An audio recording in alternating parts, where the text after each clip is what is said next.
Hello, hello, my friends. AmyR here with Prairie Paper and Ink. Welcome back to my face and my card making space. In a fairly quick and simple card, I made this the other day using the newest ink trio from Simon Says Stamp. And I've already used this, I think, at least a couple times in previous videos. Anyway, I thought the footage was corrupted and that I had lost everything, but thankfully was able to salvage it all so I can share it, and it's perfect because I used a layering stencil set, and as of me filming this intro, there's a good sale on that, so I'll have that info in the description box down below, as well as, like always, I link to all of the supplies, blog posts, etc. Just expand the description box below any of my videos, and all that info should be there. And yeah, keep watching, and I'll show you guys how I made this card. So I'm using the Retro Flowers layering stencil set, and this stencil set has 4 layers. And as is tradition, I have my Waffle Flowers grip mats. Do you need 2 of them? No. I bought a second one because I do things like this. So it's a convenience thing all the way. So I have one holding just an A2 size panel of white cardstock. I technically could have done this all like as a 1-layer card, but I wanted to do some die cutting and things. So I have the one on the left is going to be my card front, and then of course on the right I have my card base, and I put some Post-it tape just because habit at where the score line is, but with the brushes I'm using and everything, like, but you know what, it's good to get into those sorts of habits, because if I hadn't have put the Post-it tape there, I would have slipped up and like got ink past the stencil. It's going to happen. So anyway, everything's all set up.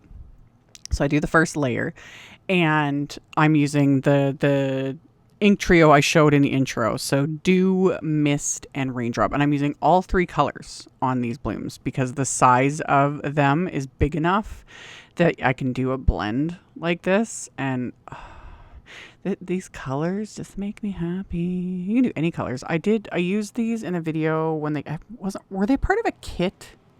I can't even remember. I can't keep my days straight. Everything's nuts. Anyway, I will hopefully remember to link to that video in the end screen of this one. And yeah, I'm pretty sure it was part of one of the card kits. But I did a video, and I think I used glitter paste with it. And I remember doing the flower. I think I did the flowers in like yellow. I was doing very fall colors. Anyway, this color combo is just delicious. So after I did the first, like the card front, and I used those 3 shades of ink, and I just worked lightest to darkest. And then I moved the stencil to what will be the inside of the card, and I had wiped off the brush a little bit, and then I just used a lighter hand and whatever ink was left over in the stencil, because on the inside of the card, I never want it to be as intense because I want to be able to write over it. And then the second stencil is the stems and leaves, and I'm using another ink trio, the Pawsitively Saturated. This is Trio 21. And this is cabbage, artichoke, and kale. And same exact thing. Lightest to darkest, just using a blending brush. I've got my cloth off to the side. I, especially when I'm going in with lighter colors, which the first inks of all these trios are lighter colors. I like to rub my brush off on a cloth because who knows what I used it on the last time I used the brush. And I never wash my brushes. People ask me that a lot. Because I do this as a job, I have multiple sets, but also because I am just the way I am, I'd have multiple sets anyway. Do you need multiple sets? No. I don't wash my brushes. I wipe them off on a cloth, and then I'll test them on scraps of, white paper, that sort of a thing. Just more so it's with lighter colors that I'm like, well, we'll just see what happens here. So anywho, did the exact same thing on the inside, just wiped off my brush a bit, used what was left over on the stencil. And then this third stencil, I used the newer purples. I only used 2 instead of 3 shades with these because the actual like little florals themselves are quite small. So I started with Petunia and blended that on. And then I used a little Waffle Flower shader brush to add the darker shade. I could have used the blending brush I was using, but why not? I was being extra. So I just went in with a bit of Pansy ink, the darker shade, And just kind of pulled that in from the side on each of these little blooms. It just gives it that little extra something. And I'm not even kidding. I kind of grabbed all these colors around them. Like I knew I wanted to use those three for the main colors, you know, those, because those are newer and they were just, I'm loving them, everything. But yeah, and then I grabbed, you know, the greens, and then I grabbed the purples, and I was just like, oh, this is just a great combo. I did a great job, you know. I made a great combo all on my own. Anyway, did the same thing on the inside of the card. You know, got the little purple blooms. And then for this last stencil, this is all the little flower centers. So I just used one shade of ink. This is just Simon's MOCHA Positively Saturated ink. I kept it simple. Could definitely go in and add, you know, get an even dark. Oh, man. I just thought it now. Scorched Timber Distressing. That would have been perfect to add as like a, you know, just to pull it into the edges of a deeper shade. Man, just thought of that now. So there's an idea. Anyway, it would have looked amazing. But anywho, did that on the inside, just lighter hand. And of course I'm going to add a little bit of splatter. This is subtle. Also, it's extra subtle because I didn't shake it up enough. I've used this in previous videos. I like it. It's the Picket Fence Studios gold paper splatter. But it is more subtle regardless. It's more subtle than like my Gonzai Tombi, you know, when I want like gold splatter. But I did not shake this up enough. So it ends up being a little extra subtle. I'm okay with it. I am. You know, I don't need to always add everything but the kitchen sink and 15 types of splatter, but I just thought I'd mention that. So I let the splatter dry. Shaking it up, not enough. Put it on a palette, use my little fan brush, splattered on the background, let it dry. And then after it was dry, I'm going to die cut this background with one of Simon's basic rectangle wafer dies. And I'm also going to die cut the outline from the CZ Design Bestie wafer die from this card front. And I'm using, this is newer to me. I bought this Tonic, I just dropped it, Tonic Craft Perfect die tape. I was curious. I like it. I'm probably going to order, you can like the tape dispenser separate, and then you get like 2 rolls of tape. I'm mentioning this, but as of me doing the voiceover, I think the tape is sold out, but you can always get notified when it comes back in stock.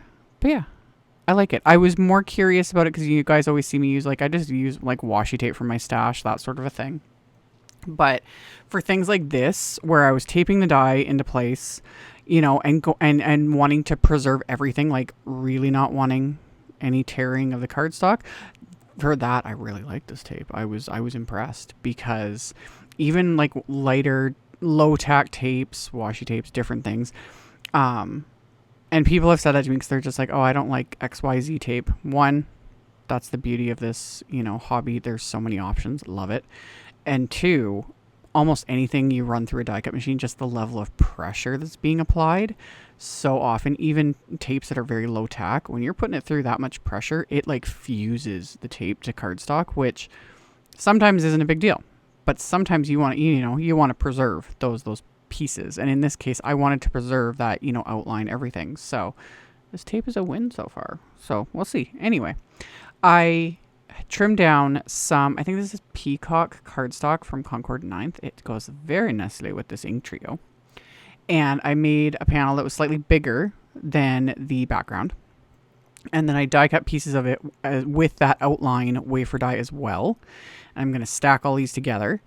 And then for the word itself, I die cut just one layer from that Peacock cardstock. And then that top layer that I adhered was Simon's matte gold cardstock.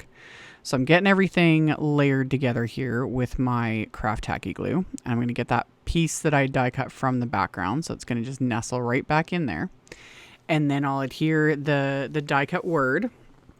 Another just immediate favorite. I've talked about this before. I love Kathy Zilski just as a person and as a crafter. She's an amazing card maker. I love her. But I also just I love her wafer dies. Her font choice is always perfect.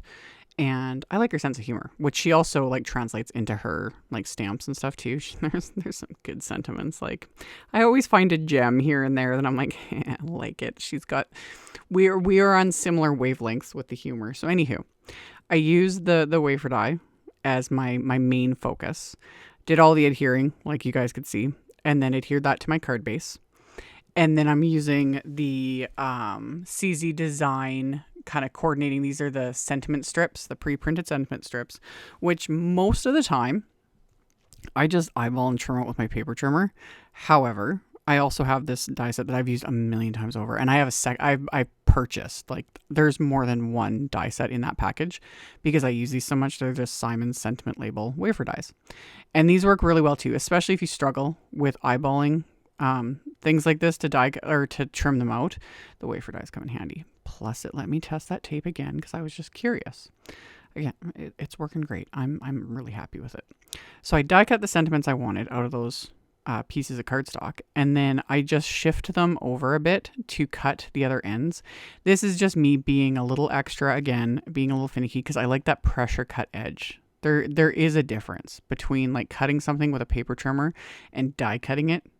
That die cut gives it that pressure cut edge that just chef's kiss. You know, it's just, and with little things like the sentiment strips, it's so subtle, so it's kind of silly, but when I'm feeling it, that's when I'll do it. I don't do it all the time. You guys see me more often than not. I'll trim it with the sentiment strip, and then I'll just use my paper trimmer to trim off the ends. That's fine too. So I did ink blend these after I die cut them, and I used just the lightest shade. I'm pretty sure I used Dew. Yeah. And my little blending brush.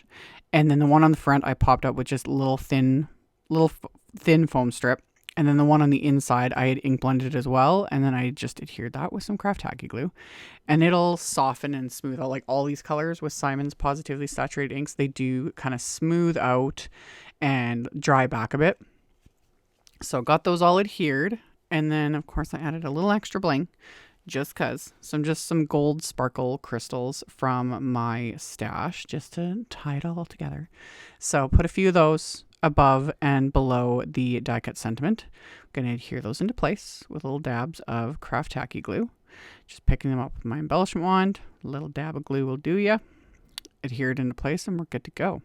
So, like I mentioned in the intro, I will have links below the video to the blog post. In the blog post, it's a visual supply list and pictures, all the things. And I'll have all of that, all the info in the description box below the video for anyone to check out who is interested.